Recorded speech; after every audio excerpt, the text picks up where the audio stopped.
আসসালামু আলাইকুম। কেমন আছেন সবাই? শীতের মাঝামাঝি খুব একটা মজাদার খাবার হলো পেঁয়াজের কলি। পেঁয়াজের কলিটা একবার হলো সবাই ট্রাই করে দেখবেন। খুবই একটা মজাদার খাবার সবজির মধ্যে। তো পেঁয়াজের কলিটা যেভাবে রান্না করে আমার কাছে অনেক ভালো লাগে, তবে ডিম দিয়ে রান্না করলে আরও বেশি ভালো লাগে। তো কীভাবে রান্না করি চলুন আপনাদের সাথে শেয়ার করি।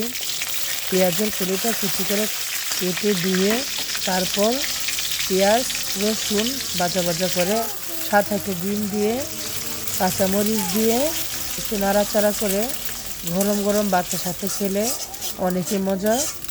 সবাই ট্রাই করবেন, ট্রাই করে বলবেন যে কীরকম। আমার কাছে সত্যি অনেক মজাদার একটা খাবার। যদি ভিডিওটা ভালো লাগে অবশ্যই লাইক কমেন্ট শেয়ার করবেন আর বলবেন কিভাবে খেলে মজা লাগে আর কার কার অঞ্চলে কী নামে এটা ডাকে। আমরা পেঁয়াজের কলি বলি। তো শুটকি দিয়ে রান্না করা যায়, তো আমার কাছে এই ডিম দিয়ে রান্না করে খেলে অনেক বেশি ভালো লাগে।